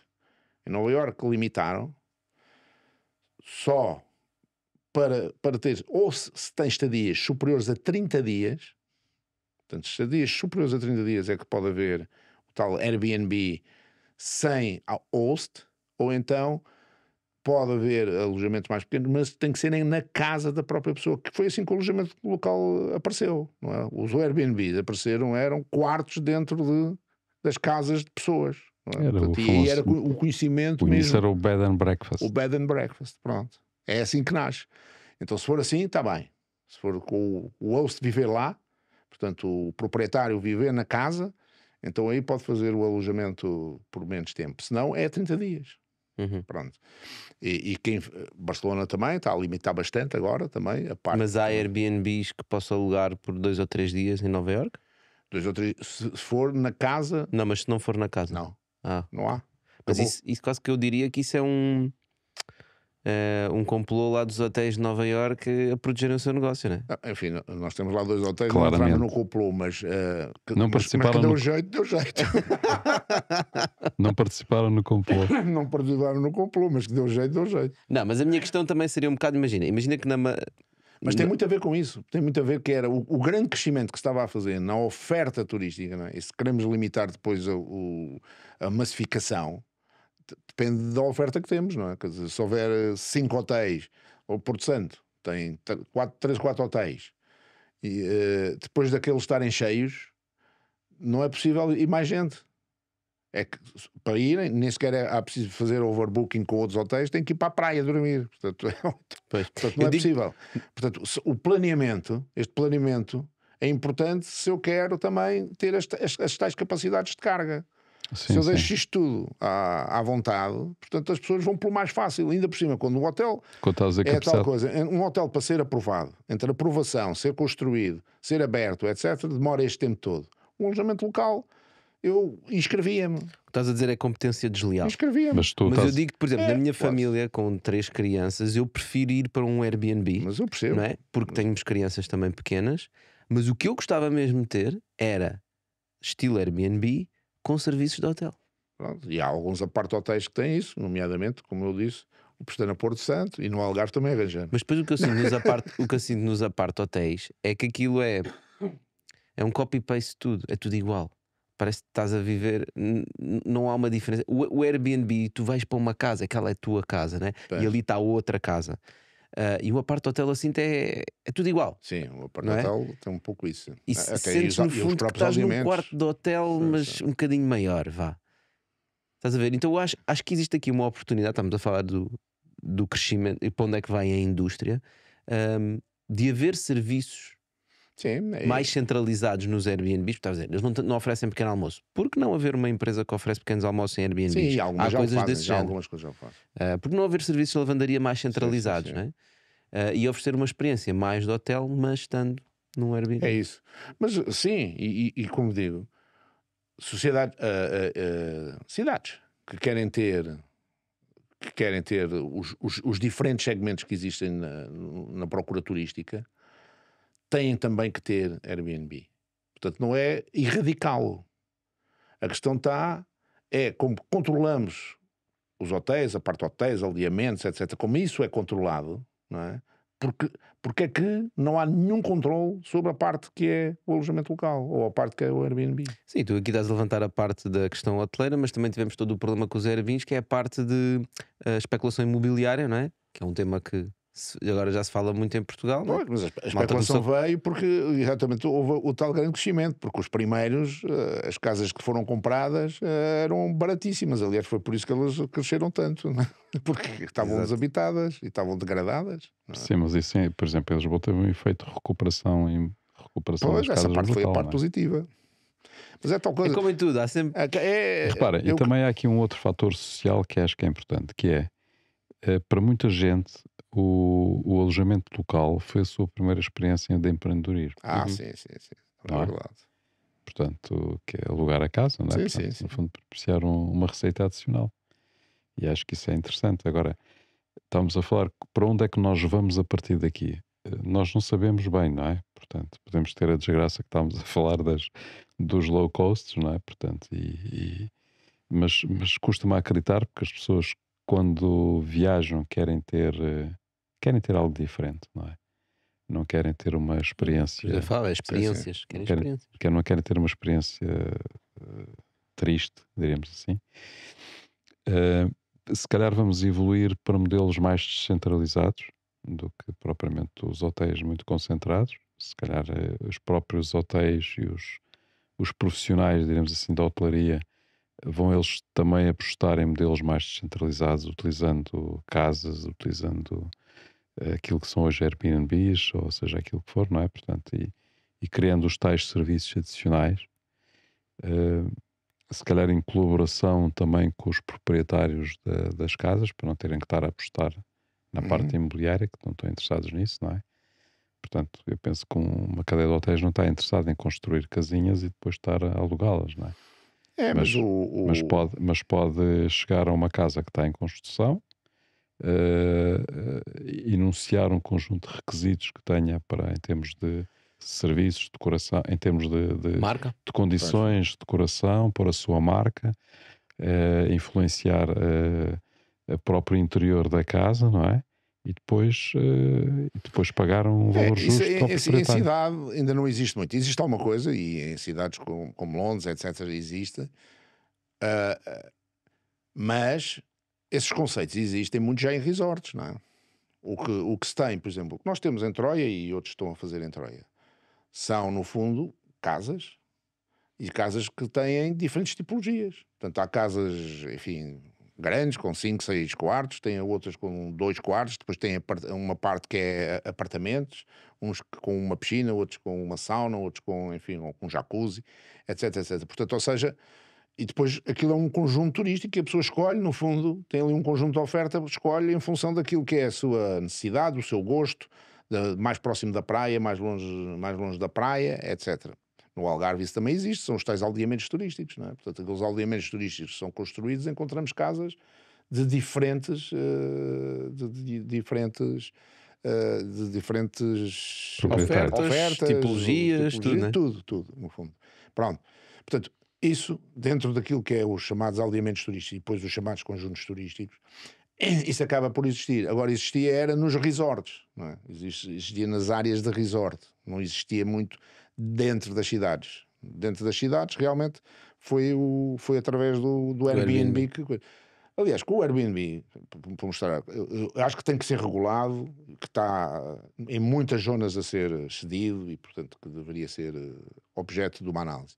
Mas teve papéis importantes, como aqueles que já referi, e teve um outro papel muito importante, que se esquece, que é, no Algarve, grande parte desses aldeamentos turísticos tinham sido construídos, mas tinham sido construídos de uma forma que não era totalmente regulamentada, de acordo com aquilo que estava na chamada lei hoteleira.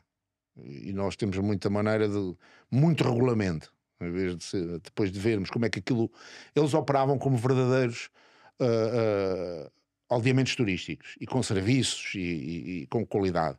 Mas grande parte da melhor oferta que existia no Algarve, ou daquela que estava mais qualificada, como Val do Lobo ou Quinta do Lago, estava toda ilegal. E só se legalizou quando houve a legislação do alojamento local. E muitas delas foram postas como alojamento local e trabalham como alojamento local. Porque a regulamentação no alojamento local é um bocadinho mais exatamente, baixa. E permitia outro tipo de permitiu trazê-los para a legalidade. E o trazê-los para a legalidade era coisas tão simples como as pessoas poderem pagar IVA e poderem comercializar através de plataformas que são as plataformas normais, porque quando estavam na ilegalidade, elas em princípio nem podiam ser alugadas. Certo. Portanto, havia tudo. Portanto, teve aqui algumas vantagens que foram muito relevantes. Mas, portanto, isto é naquilo no início como ela foi pensada. Que depois, o que nós temos que ver é, no fundo, também ir monitorizando como é que as coisas vão acontecendo. E como se monitorizou como aconteceu e, portanto, se fez áreas, por exemplo, no Algarve, em determinada altura, disse, não, isto há casas a mais, aldeamentos a mais, vamos fazer aqui zonas de reserva e de contenção e não se pode construir mais. E quantos dos bons terrenos que existem hoje no Algarve não é possível fazer nada. Portanto, estão como reservas ecológicas e não se pode construir, não não sei quantos metros da praia, etc. Portanto, mas foi essa regulamentação que foi uma resposta a uma monitorização que houve. Não é? Ora, é isto que também deveria existir hoje nas zonas onde há maior pressão em termos de alojamento legal. É também fazer essa monitorização e, em função disso, estabelecer as regras que são possíveis. Pois é, porque nós temos preocupações ecológicas, não é? E, portanto, algumas delas são feitas com essa preocupação. Por exemplo, a questão de não se construir a determinado tipo de distância da praia. Certo. Da praia e nas ecológicas e de rias segurança, mesmo. não é? Portanto, faz todo sentido, até porque as águas vão subir, vão criar outro tipo de problemas. Mas quando falamos de ecologia, às vezes esquecemos das pessoas, não é? Nós somos pessoas, somos natureza e, portanto, também é preciso proteger as populações locais, não é? Portanto, que não querem viver no meio de um... Também é fauna, não é? Também é fauna. Também falo. Portanto, acho que essa contenção, não é? Essa contenção faz todo sentido. Nós mesmo, por exemplo, na Cerdeira, não é? Portanto, temos essa experiência. Uma aldeia pequena não pode estar sujeita a uma pressão muito grande. Claro. Não é? Perde a autenticidade, de visitantes. Não é? Portanto, são perde a autenticidade e as pessoas que vão para lá para estarem calmas e descansarem, depois são perturbadas, não é? Portanto, no fundo não faz sentido. Essa, por exemplo, é uma das razões que nós na aldeia nunca fizemos um restaurante, não é? Porque sentimos que havendo um restaurante iríamos atrair muito mais gente, pessoas que iam lá para a restauração. Portanto, iam lá ver e já agora almoçavam. Mas pronto, tinham um sítio para... Ou iam almoçar e já agora davam uma volta. Assim, infelizmente, muita gente chega à aldeia, tira umas fotografias lá de cima do casario e vão todos contentes para visitar outra, não é? Que é ótimo. Portanto, e não temos uma invasão como algumas aldeias têm e começa também a ser um problema. Portanto, isso é o equilíbrio é muito difícil de construir, não é? E o equilíbrio tem a ver com a oferta. Claro, também. o equilíbrio existe. Repara, hoje o que é que se assiste? Em Espanha, em zonas como Maiorca, em que o turismo representa 40% do PIB. 40%, não é os 11% aqui de Portugal, ou os 8%, ou os 11% que se fala, são 40%. Portanto, sem turismo, aliás, eu costumo dizer que diz-se muito mal do turismo e da massificação e tal, nós só demos valor ao turismo quando ele deixou de haver. Quando ele deixou de haver, o que é que isso implicou em termos da economia e dos restantes setores económicos, não é? Porque o turismo é muito indutor de outros setores económicos. Mas voltando a este exemplo de Maiorca, semana passada, apesar de em Maiorca a economia depender de 40% do setor do turismo, houve uma manifestação do turismo, não é contra o turismo, mas contra a massificação do turismo, portanto, deste turismo a mais, da turistificação, como se fala, e reuniu, foi a maior manifestação que já houve em Maiorca, não é? Portanto, não há dúvida que se não houver o tal planeamento e a tal planeamento das cargas, obviamente estamos a afetar a fauna humana. A fauna humana e no fundo também as gerações futuras. Não é? Agora, temos que percebendo e tendo esta noção de que as pessoas, a menos que haja uma proibição e lhes digam, olha, não pode viajar, as pessoas vão continuar a querer viajar. Porque cada vez mais, quer dizer, antes as pessoas não era isso, mas as pessoas hoje gostam, porque gostam de conhecer outros destinos, gostam de conhecer outros sítios, gostam de conhecer, quer dizer, eu vejo-me, comparo-me com a geração dos meus filhos. Eles hoje têm 25 anos, eu até aos 25 anos conhecia para aí 3, 4 sítios, 4 ou 5 países, o que eles já conhecem hoje. Exato. Vão fazer um Erasmus não sei aonde, depois ficam 3 meses, vão conhecer 7 países, ou no Sudeste Asiático, ou na América do Sul. Portanto, e agora vamos dizer não, pá, vocês estão a fazer mal ao planeta, estragar a fauna. estão a fazer... Portanto, a pressão que vai haver mais turismo é indiscutível. Portanto, se não conseguimos regular em termos dos fluxos, só estamos a piorar, no fundo, a pressão que É já isso sente. mesmo.